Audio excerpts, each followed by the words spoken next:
कार्यक्रम वागधारा में आप सभी दर्शकों का स्वागत है। इस कार्यक्रम के माध्यम से हम भिन्न भिन्न साहित्यकारों से मुलाकात करते हैं।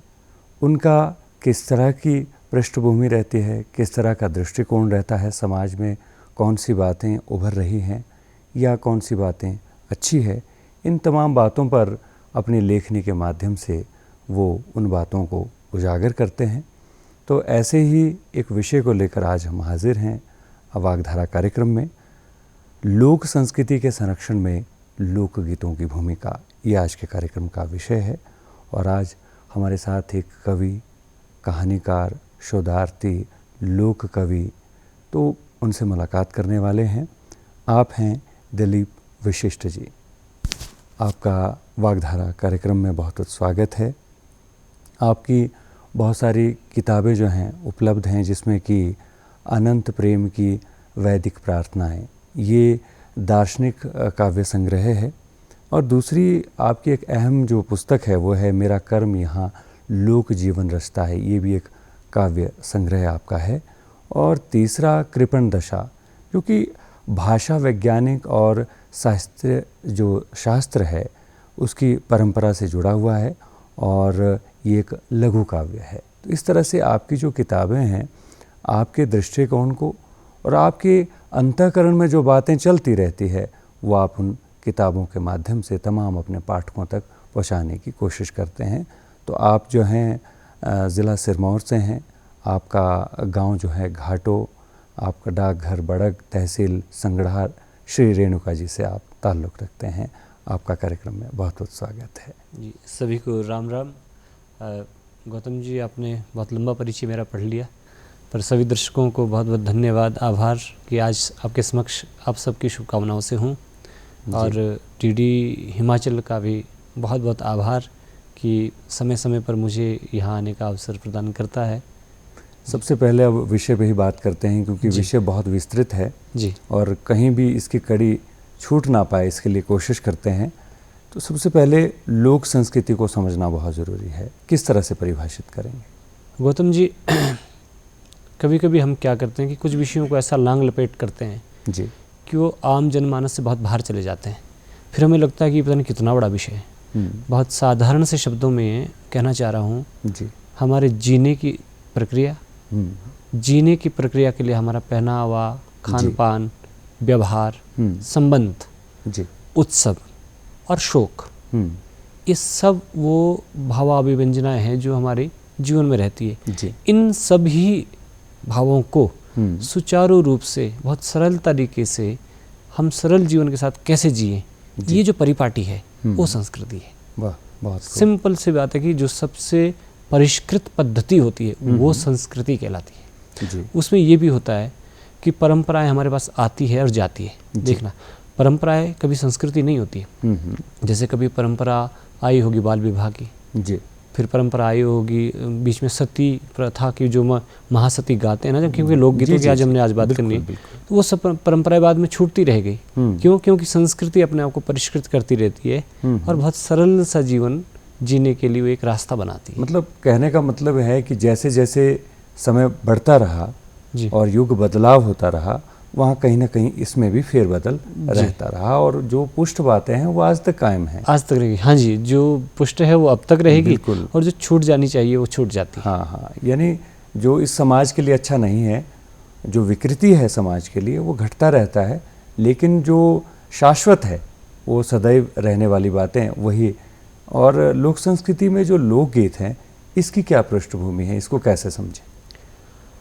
इसको हम बहुत सरलता से अगर फिर समझें, जी, गीत जो है वो उस अद्वैत का एक रचना, जब कभी उस अद्वैत में होता है, द्वंद्व में अधिकतम गीत नहीं बन पाते जहाँ तक मेरा अपना, जब वो अद्वैत में होता है, एकाकार हो, या तो दुख से एकाकार हो जाए या खुशी से एकाकार हो जाए, तब जो निकलता है वो गीत निकलता है। क्योंकि हम जब रामायण देखते हैं, भी रामायण की जब रचना हुई तो इतना विह्वल हो गए थे वाल्मीकि कि पहला श्लोक निकला था कि माँ निषाद प्रतिष्ठाम तमागमा शाश्वती समा। ऐसा एक हिंदी के कवि ने भी कहा है कि वियोगी होगा पहला कवि, आह से उपजा होगा गान। तो अर्थात उस परिणति में जो बनता है वो गीत है। फिर साहित्य, अगर संगीत शास्त्र के आधार पर देखें जी। तो वो संगीत की जो परिभाषा वहाँ संगीत रत्नाकर में आती है, वो बोलते हैं गीतम नृत्यम तथा च वाद्यम त्रियम संगीतम उच्यते। इन तीनों का जो मेल वो संगीत है। अब लोक जीवन में जो कुछ घट रहा है जी। उस लोक जीवन को गेय रूप में जब प्रस्तुत किया जाता है तो वो लोकगीत होता है। वाह, बहुत इसमें एक बात और जोड़ना चाहता हूँ, बढ़िया।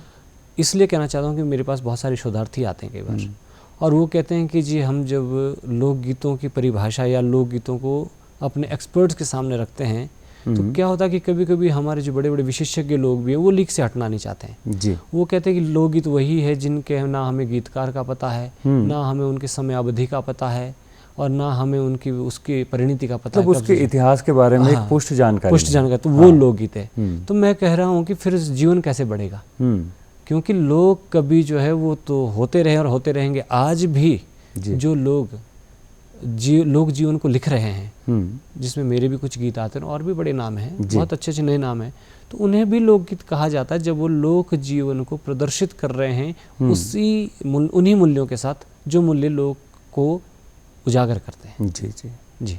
ये एक बड़ी सत्य बात है कि जब कोई भी उस गीत को लिखने वाला, या यूं कहें कि जब उसको तर्ज भी दी जाती है गीत को, तो वहाँ पर उस भाव का स्पष्ट दर्शन हो जाता है। जैसे व्याकुलता में लिखा हुआ गीत या फिर खुशी में लिखा हुआ गीत, उसका एकदम से जो प्रभाव है वो सामने वाले पर पड़ता है। लेकिन आप तो जिस तरह से आप संस्कृत के शिक्षक हैं और तमाम बातों को शास्त्र के अनुसार भी देखते हैं, तो कहीं ना कहीं जो हमारी लोक संस्कृति है वहाँ पर जो लोग हैं जो इन लोकगीतों को गाते हैं, वहाँ की जो हमारे लोग रहते हैं, उन्हें इतना शास्त्र का बोध नहीं होता। लेकिन ये जो शास्त्र इसमें आ जाता है, जहाँ आज हर तरीके से देखा जाता है, ये भी कहा जाता है संगीत में कि ये जो शास्त्रीय संगीत है ये लोक संगीत से ही निकला है, तो ये बहुत बड़ी बात है।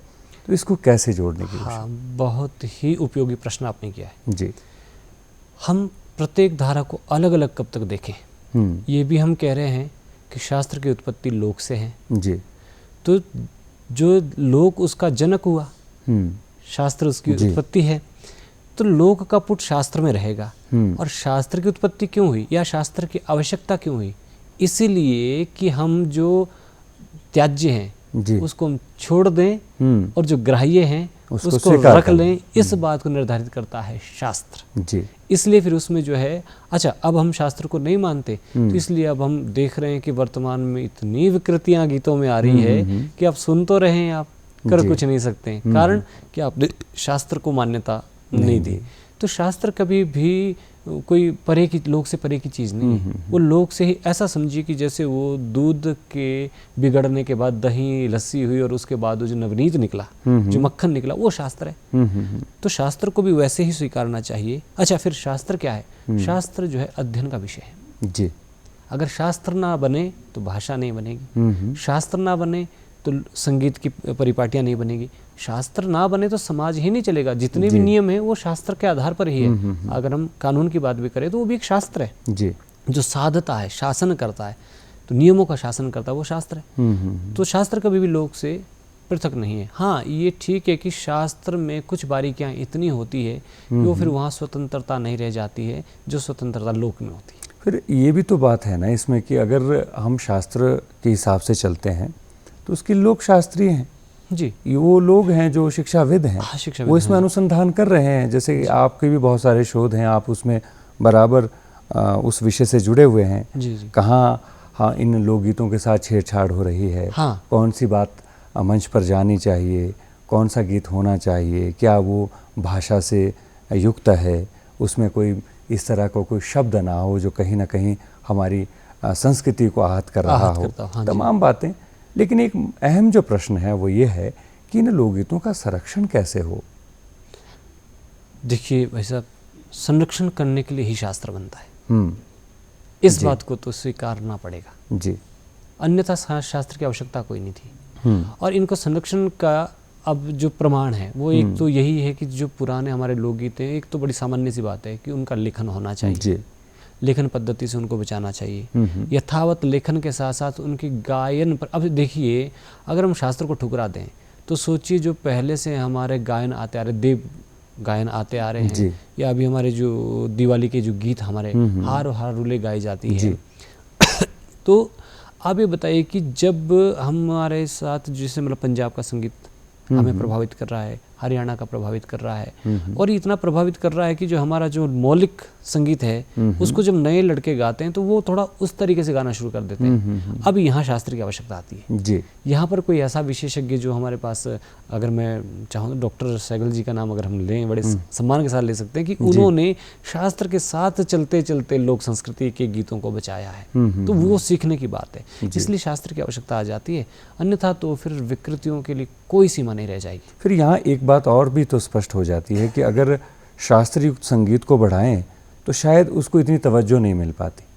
नहीं, शास्त्रीय संगीत को नहीं बढ़ाना है, हाँ, शास्त्र की मर्यादा पे चलना है। हाँ, शास्त्रीयता को उसमें घुसाना नहीं है जी, लेकिन शास्त्रीयता रखनी है, मर्यादा रखनी है।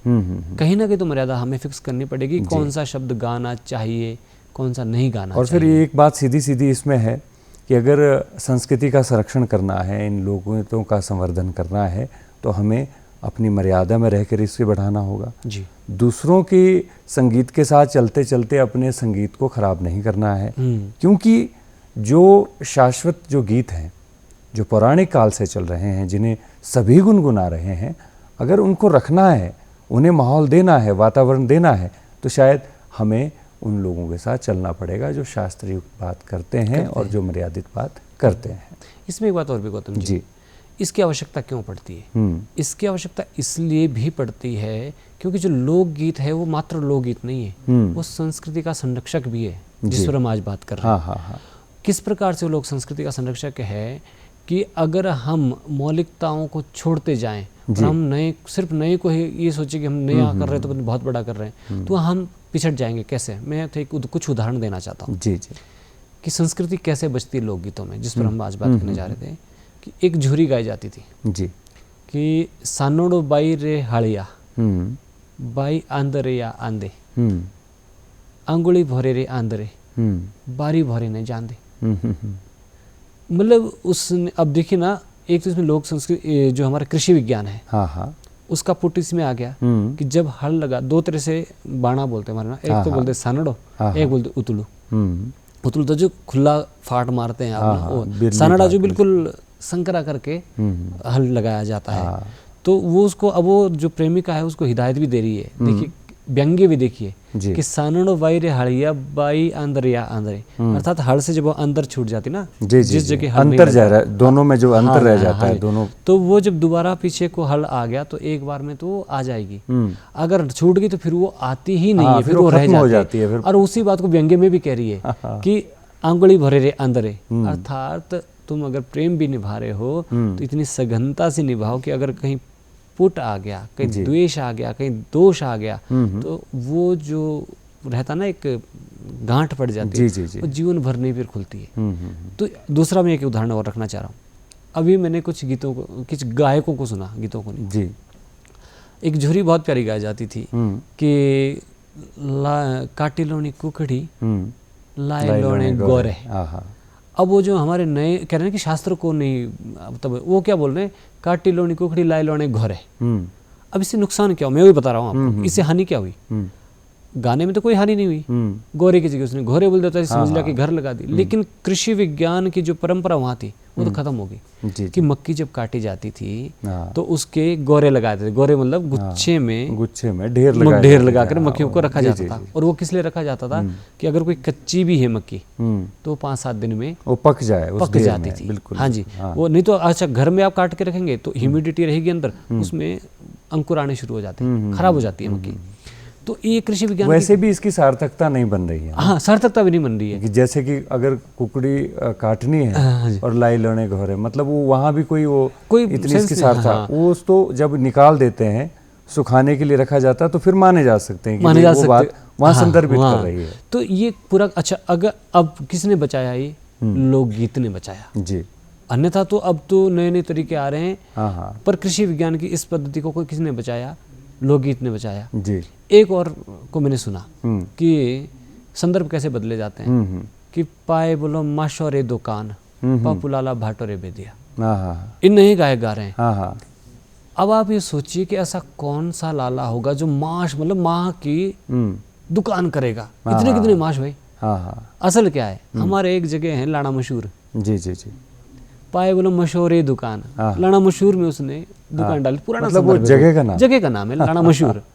अब उसने वो ना तो शोध किया ना किसी को पूछा कि ये गाया क्या गया, उसको जो समझ आया उसने वही गा दिया कि पानी माशोरे दुकान पॉपुलर बाट। अब पॉपुलर भी उसको लगा, उसने देखिए वहाँ सारी बातें ठीक है, थिरकन ठीक है, हाँ, स्टेपिंग ठीक है, हाँ जी, ढोल वादन सही है, ताल भी सही है, और वहाँ की तर्ज भी ठीक तर्ज ठीक है। लेकिन अगर इसको शाब्दिक रूप से देखें तो अर्थ का अनर्थ हो रहा है, अनर्थ हो गया है ना। तो इसी प्रकार अच्छा, अब इसी से सिद्ध कर सकते हैं कि जो लोकगीत हैं वही लोक संस्कृति को बचा सकते हैं और उन शब्दों को भी बचा सकते हैं, बराबर पोषित और पल्लवित करते हैं। जी जी।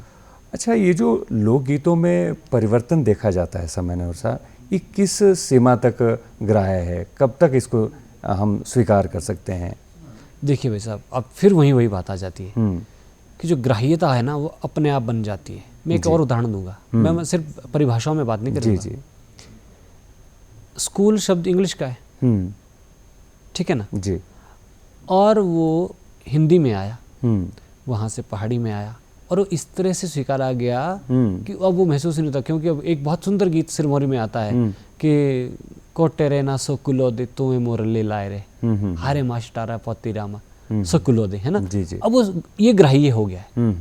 तो यहाँ बिल्कुल अब वो ग्रहण कर लिया, लोक ने यथावत ले लिया है, तो यहाँ पर कोई क्वेश्चन मार्क नहीं हो सकता है। जी, यहाँ पर कोई प्रश्नवाचक और नहीं हो सकता। शब्द का भी अनर्थ नहीं, शब्द का भी अनर्थ नहीं हुआ, समझा जा रहा है। नहीं, दूसरी एक बात और बताऊं मैं आपको कि उसका उन्होंने पहाड़ीकरण कर लिया है, सो कुलोदे या इस कुलोदे, उसको कहीं ना कहीं पुट दे दिया, जैसे कि इंजीनियर की जगह बोलता रिंजणा बाबू, कई गीतों में आपने सुना होगा, है तो इंजीनियर है, इंजीनियर बाबू, इंजीनियर ने उसको बोलना आ रहा है तो लोक भाषा उसको अपने में ढाल देते, क्या बोल रही है, रिंजणी बाबू, पार आया बोलो रिंजणी बाबू। बिल्कुल, तो समय पे भी कोई वहाँ भी टाइमो हम बोल देते हैं, हाँ, है ना, मिलने रहा टेमो, अब उस टाइम को टेमो कर दे, तेरे मिलने रहे टेमो, तेरे से लिखे दी था, उन्होंने उसको वैसे अपनी पहाड़ी भाषा में कर दिया। हाँ, तो ये जो मानकीकरण है ये लोग स्वयं करता है। लेकिन जब आप जबरदस्ती घुसाते ना कि अंग्रेज, आप बॉलीवुड का कोई सॉन्ग लेकर के और उसमें फिर इंग्लिश का एक पुट है, फिर उसको आप यहाँ डालना चाह रहे, सुन तो रहे हैं लोग, सुन भी रहे हैं,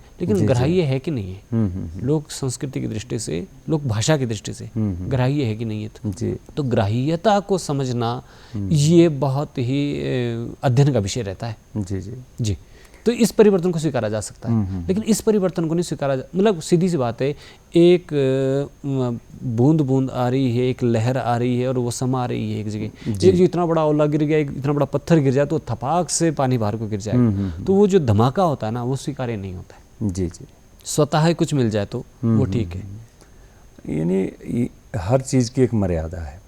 इसमें मैं थोड़ा और टोक रहा हूँ क्योंकि कुछ उदाहरण बड़े प्यारे हैं वैसा कि जैसे अब मैं तो पहाड़ी भाषा बोलते, पहाड़ी हम जानते, पहाड़ी हमारे लोग मतलब जो हिमाचली हो सो या अभी तो सिरमौरी की किन्नौरी में अलग अलग बोल रहे, लेकिन वो हिमाचली है।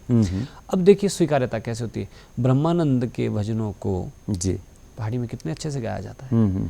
और रामायण के उदाहरण देखिए कि कांश बांश की कुटिया बनाए जी, साथ करे लिपाई रे, सारे शब्द हिंदी के, लेकिन मानकीकरण देखो ना कि वो पहाड़ी में कहते कि जब वो पंचवटी में सीता का जो वर्णन कर रहा है कि कांश बांश की कुटिया बनाए, कांश घास होता हमारा और बांस उसकी कुटिया, साथ करे लिपाई रे, हरियल बाड़ी तो बागों में बीजी, सोना मिर्ग ने खाई रे, और सोने का जो मिर्ग है उसने खा लिया।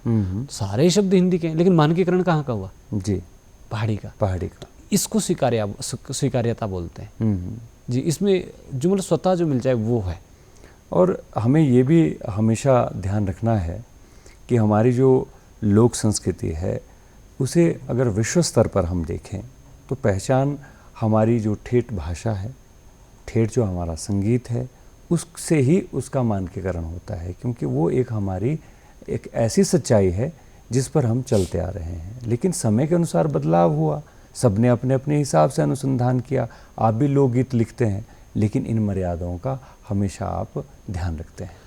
मैं सब वैसे तो अपनी बात करनी नहीं चाहिए जी, लेकिन मुझे हर तरह के ऑफ़र आए जी, मुझे बहुत सारे पैसों के भी ऑफर आए, लेकिन आज तक मैंने कभी किसी से 1 रुपये नहीं लिया है। ये सब मेरे गायक जानते हैं जिन्होंने मेरे गीत गाए हैं।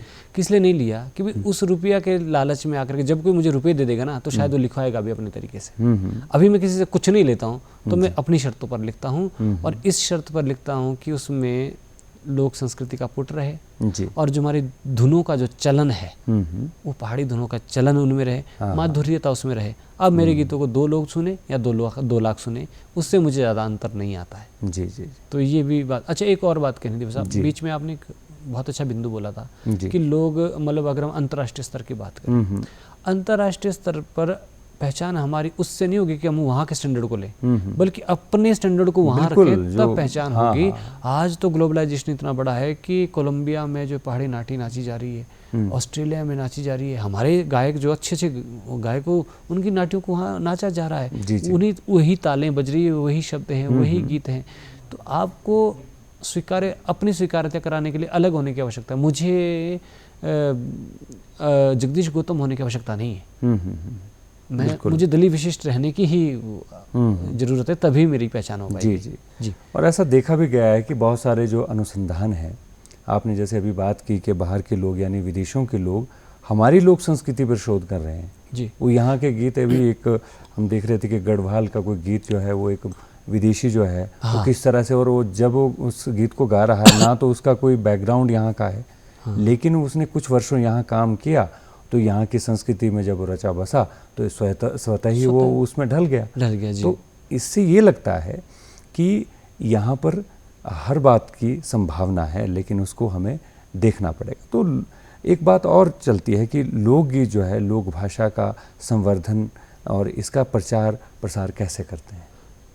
मैं ये कहता हूँ कि आज जो कवायद चल रही है ना कि हिमाचल की भाषा बनानी है, जी, हिमाचल की भाषा बन चुकी है, और उस हिमाचल की भाषा को बनाया हमारे गीतों ने।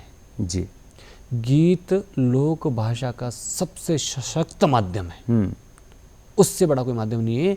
क्योंकि मेरे गीतों पर कुल्लू में रील बन रही है, लोग नाच रहे हैं, कुल्लू के गीतों को हमारे यहाँ स्वीकार कर रहे हैं। जी। किन्नौर के भी कुछ गीतों को स्वीकारा जा रहा है, और आपके देखिए कांगड़ा मंडी के गीतों को। तो लोक गीत जो है वो सबसे बड़ा ब्रांड एम्बेसडर है भाषा का। वो भाषा को बचाता भी है और उसका प्रचार और प्रसार भी करता है। बड़े मजे से सिरमौर में गा रहे हैं लोग, इना बढ़िया जो तुड़का लाना हो ठेकेदारनी है उन वक्ता ही जो नचदा। इन्होंने तो वो जिलों की सीमाएं भी खत्म कर दी। देखो एक गीत आता ना, जावेद अख्तर साहब ने लिखा था शायद कि वे पंछी नदिया पवन के झोंके कोई पर्व, उसमें एक गीत भी है जी, वहाँ शायद हम जोड़ पाए। लोक गीत भी एक ऐसा माध्यम है, या गीत भी ऐसा माध्यम है जो कोई सीमाएं नहीं रखता है, वो कहीं भी पहुंच जाता है। आपको चंबे का गीत जो है पाकिस्तान में गाती हुई एक महिला दिखेगी, या वो जैसे आपने कहा कि वो गढ़वाल का आदमी उधर गा, तो वो कोई सीमा नहीं है गीत के लिए। वो स्वयं अपना संरक्षण करता है, स्वयं अपना प्रचार और प्रसार करता है, बस उसकी मौलिकता बनाए रखनी पड़ेगी। जी, इस पर विशेष ध्यान देने की आवश्यकता है।